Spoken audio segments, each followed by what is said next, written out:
Everyone, Jennifer Lee Chan here from NBC Sports Bay Area. Happy Wednesday.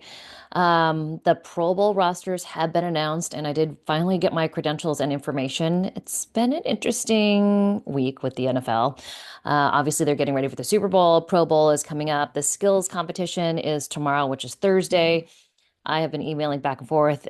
I know this is first world problems, but just to give you an idea of what goes on behind the scenes. We show up to the games and we do this and we do that and we give you the content. But today is Wednesday. I just got my email today on where I'm supposed to go on Sunday. Clearly, I did not get credentials for Thursday, which is the skills competition, which is tomorrow. So I just got information for Saturday. There will be practices, and all four 49ers Pro Bowlers are going to be there. So Nick Bosa, Kyle Juszczyk, George Kittle, and Fred Warner will all be there. We'll have media availability, and that'll be on Saturday. So it'll be a little bit of fun. We haven't seen any of the players for some time, so I'll get out there to Orlando. Probably gonna have to take a red eye because it is so far. Like, it wouldn't have been a big deal if it was just Vegas, like last year. Oh, it's fine. I'll get out there when I can get out there. But this one's in Orlando. So I'm going to head out there and have availability on Saturday. And then there will be practice. And then the flag football game will be on Sunday. So don't know what they're doing on Friday. Probably some sort of fun type of player events. But fans are only able to watch the game, which is Sunday. And I listened to an NFL press conference today, and they said tickets are as low as $25, $20 to $25. So you can get seats to the Pro Bowl, you can get in, and lots of fun. Guys are kind of laid back, and so they're kind of more willing to kind of interact with fans at that point. So if you're in the Florida area and you're going to be around, you could head over to the Pro Bowl in Orlando. It's at Camping World Stadium, so that'll be on Sunday. All right. Otherwise, I've written a couple of articles and they're up on NBC Sports Bay Area about Robert Saleh and what he brings to the coaching staff. And I think what has really been missing from the 49ers coaching staff, especially on the defensive side, is that enthusiastic, yelling, jumping up and down, kind of getting all the guys fired up. Now, I'm not saying that's going to guarantee a win, but with Robert Saleh's energy on the sidelines, I think it's what's been missing. When guys got used to his just over abundance of enthusiasm. And then when he stepped over to the New York Jets to be the head coach, DeMeco Ryans filled that spot seamlessly. It was the exact same thing. Now, Steve Wilkes, much more subdued, started out in the booth, they did not do well. Then he moved down to the field.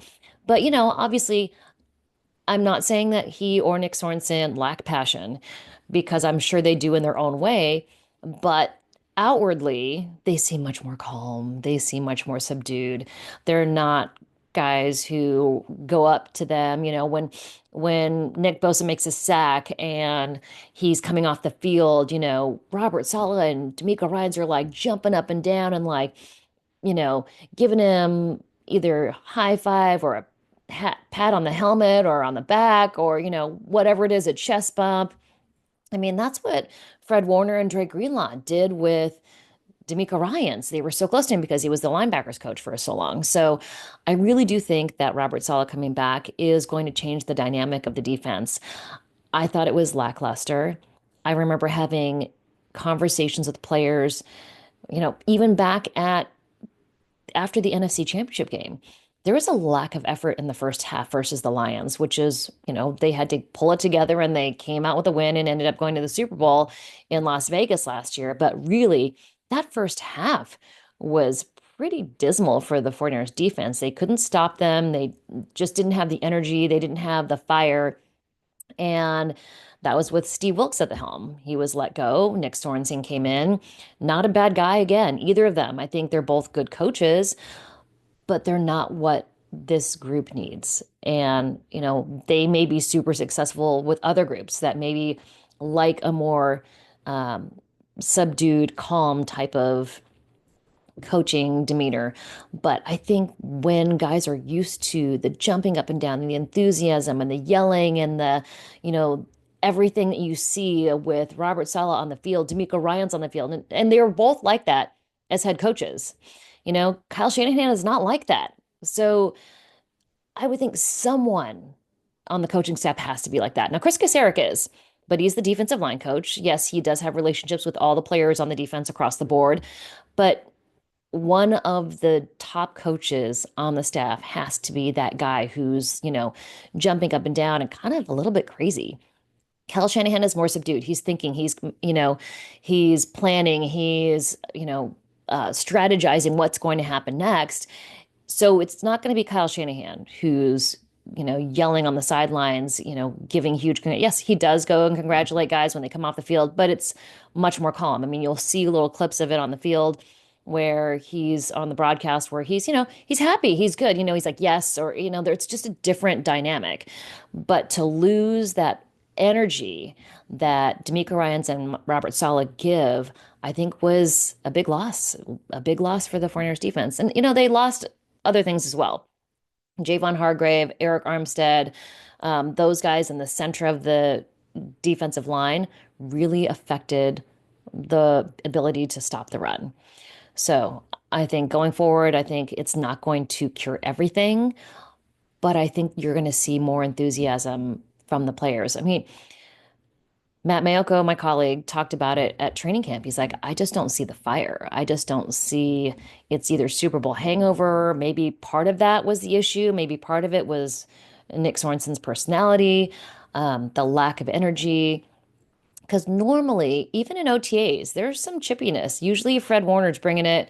There's a lot of guys chirping back and forth at each other, and especially during training camp. When it is 90 degrees in Santa Clara and they have been going practice after practice after practice, and it's, there's fans out there watching.